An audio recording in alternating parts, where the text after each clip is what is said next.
The magic island of Euclidia seems to have as much effect on the lives of our friends in Hollywood as it did when they were on the island. Jerry and Joan went out in the afternoon, and one of the scientists met them on Hollywood Boulevard. When they rushed home to tell Mrs. Gregory and Captain Bradford that a newspaper extra is on the street with the story of the finding of their submarine, they found Mrs. Gregory alone. The house is protected by automatic alarms. The captain is down at the harbor trying to get further news of the submarine. As Mrs. Gregory explains the alarm system to Jerry and Joan, the signal light flashes in the radio room. Someone has managed to get inside the ground and is entering the house. Yes, there it is again. Someone is getting into the house. Well, let's go and do something about it. Wait, Jerry, wait.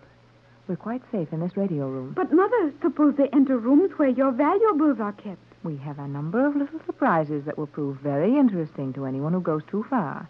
And we might do something very foolish if we tried to interfere just now. You mean we just sit still and let the alarm catch whoever it is? Well, something like that. Is that possible, Mother? Almost, Joan. If you'll notice that board where the green lights were flashing, you will note that there are a number of such small lights, and every one of them represents a room or a corridor in this house. Then the progress of the person breaking in is visible to us at all times. Exactly. It's a swell idea to be able to tell just what room a burglar's in, but what good does it do if we just sit here and let him go through the rest of the house? Well, there is one room, the study on the second floor, which will be easier to get into than to get out of. Gee, a trap, huh? You might call it that. Will this person be caught in that room, Mother? Yes. Our most valuable possessions are in that room, and naturally, anything we have which would attract the attention of a person clever enough to get into the house at all must be in that room. I think we may safely admit the probably high intelligence of this person who is now going through your house. Well, if it's one of those blame Euclideans, he'll be plenty smart, all right. And I believe it is one of those Euclideans. Mother, Jerry, there goes another of the green lights. Yes, that's the main stairway. Apparently, our friend is making straight for the study. I hope he gets into it quick. How does the trap work? Well, every door and window in the room is closed by a steel panel the moment the room is entered by anyone who does not know how to set the switches before entering. And those steel panels will hold the prisoner safely until you are ready to release him. Exactly. Captain Bradford designed it, and we've caught a few burglars that way. I wish he'd hurry up and get in there. Which green light is for that room?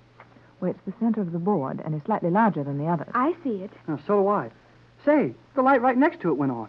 Yes. The study will be the next room entered. Will another signal show when the steel panels have closed?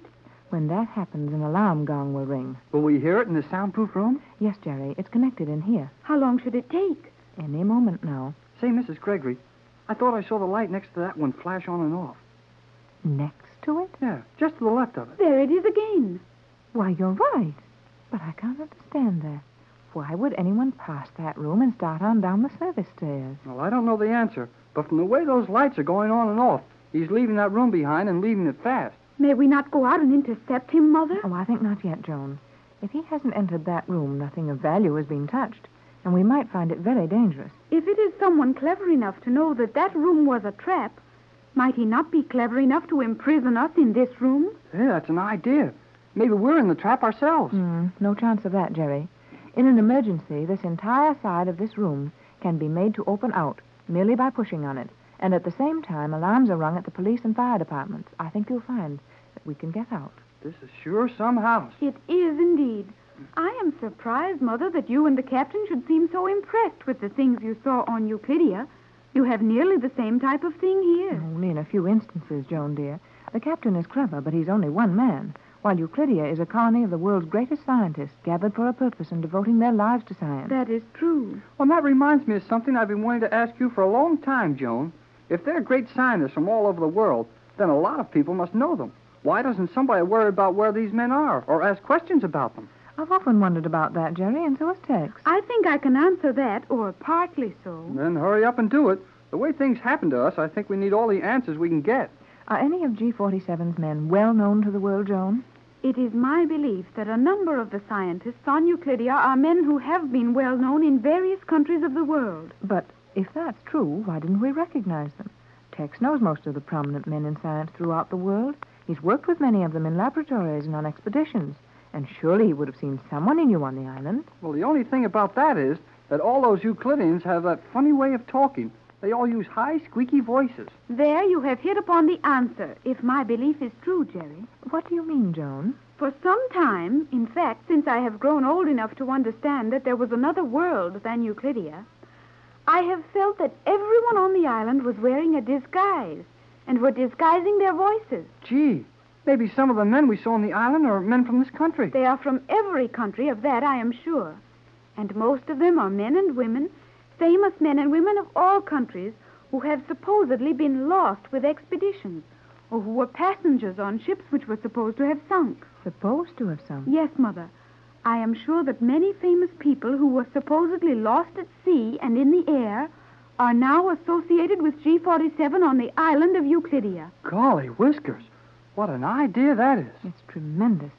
Think what it would mean to the world if it could be proven that many of the famous characters of the last 10 or 20 years, supposedly lost forever, are members of G47's colony. But why would they do a thing like that? There are many famous people in all lands who are not satisfied with their lives, or who feel that they would have a greater freedom for their scientific work in such a colony as Euclidia.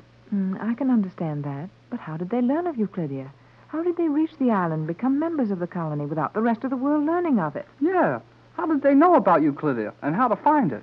I believe that G47 has ways of communicating with those persons whom he believes valuable to him. But, Joan, G47 made it very plain that he considers Captain Bradford important. Yet he made no effort to get him to come to Euclidia. He came to Euclidia, did he not? Sure, but that was looking for you. And how did the news that I was on the island reach you? Joan, you're right. Why, you must be right. G47 allowed the news of your life there to reach us when he decided the time had come to have Captain Bradford on the island. Precisely. And if that's right, then old G47 will keep trying to get Tex or his formula until he does get it. I think so. It looks very much as if our experiences with G47 have only started. Sure looks like it. That old guy sure hangs on to an idea when he gets his hands on it. And, Jerry, I think you are wrong about that also. About what? You always say old G47. I think that if the truth were known, G47 is a young man. I am sure he is under 40, and his beard and heavy glasses are worn only as a disguise. G47, a young man? Well, if he's under 40, he's certainly a young man, at least in the professional or scientific world. Well, that sounds like it might be true. There ought to be some reason for those funny voices all those Euclideans use, and if they're doing it as a disguise, that makes sense. Indeed it does. But we'll have to forget that for a minute and remember where we are. Our visitor has left the house. Oh, Mother, we were careless in talking so long. Now all those little green lights have gone out. Oh, I wanted to go and catch that fella a long time ago. Now it's too late. No, Jerry, that wouldn't have been wise. We're better off here. The alarm system showed that the study was not entered, and whatever our visitor came after, he didn't get. Yeah, but don't you Wait a think we minute, could... quiet, Jerry, quiet, please. Both of you, be very quiet.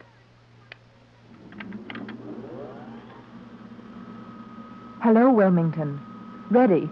Go ahead. I've just made some important discoveries which I can't give you now. Have you had a visitor this afternoon? Yes. The alarm system showed steady progress through most of the house. Jerry, Joan, and myself remained in this room. That is excellent. Do not leave that room until I arrive. When will that be? Within the hour. Isn't there anything we can be doing? Nothing, except stay in that room. Do not leave it for any reason, and do not open the door. I understand. Johnson may arrive before I do. He has full instructions, but do not attempt to come out and meet him. He will release you. That is all. That is all.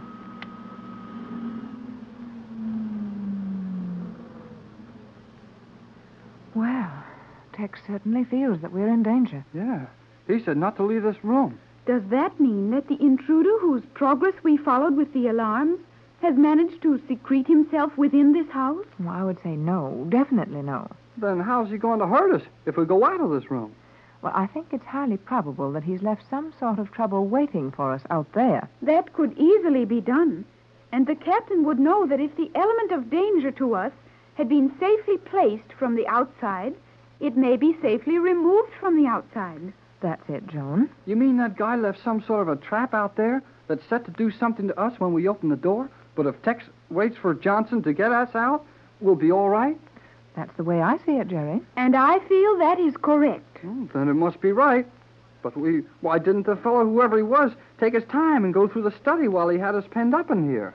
Well, I think we'll find that this visit was purely one of testing our strength. An attempt to get our secrets would have been more carefully planned. That is reasonable. Maybe. But it looks to me like there wasn't much wrong with the way this one was planned. The captain will be here within the hour, he said. Surely we can wait that long. I know blame well I can. And I, Jerry. There's no sense in running into a danger we know exists. But one thing I'd like to know is how Captain Bradford, way down there at the harbor, knows more about what's going on here than we do. That had occurred to me also. And I'll have to refuse to answer. There are many things about this home and our system of communication which would add to your knowledge, but it would also add to your danger. And for the present, I feel that you're safer if you know very little about what's going on around you. Oh, I guess so. But I'd still like to know. Mother, what is that peculiar odor? Odor, dear? Yes. You're right, Joan. I can smell something. Well, I wonder... Smoke. Jerry. I'm sure it is, Mrs. Gregory. I can smell smoke. No doubt of it. There is smoke in this house. Why, this room is supposed to be airtight except for the air conditioning. Do you suppose that fellow set the house on fire? Oh, I don't think so. But even if he did, we stay here. Stay in this room with the house burning? Yes, this room is fireproof, and it will stand alone if the rest of the house burns to the ground, and the study will do the same. Are you sure it's safe to remain? Nothing is ever absolutely safe where fire is concerned, but I'm sure we're safer in here than we would be trying to get out. Well, I don't like it much. My idea about fires is to try getting out of them. Would it not be wise to open the door slightly and investigate? No, sit still, both of you. Tex said for us to stay in this room, to keep that door closed, and we'll stay here if the house burns down.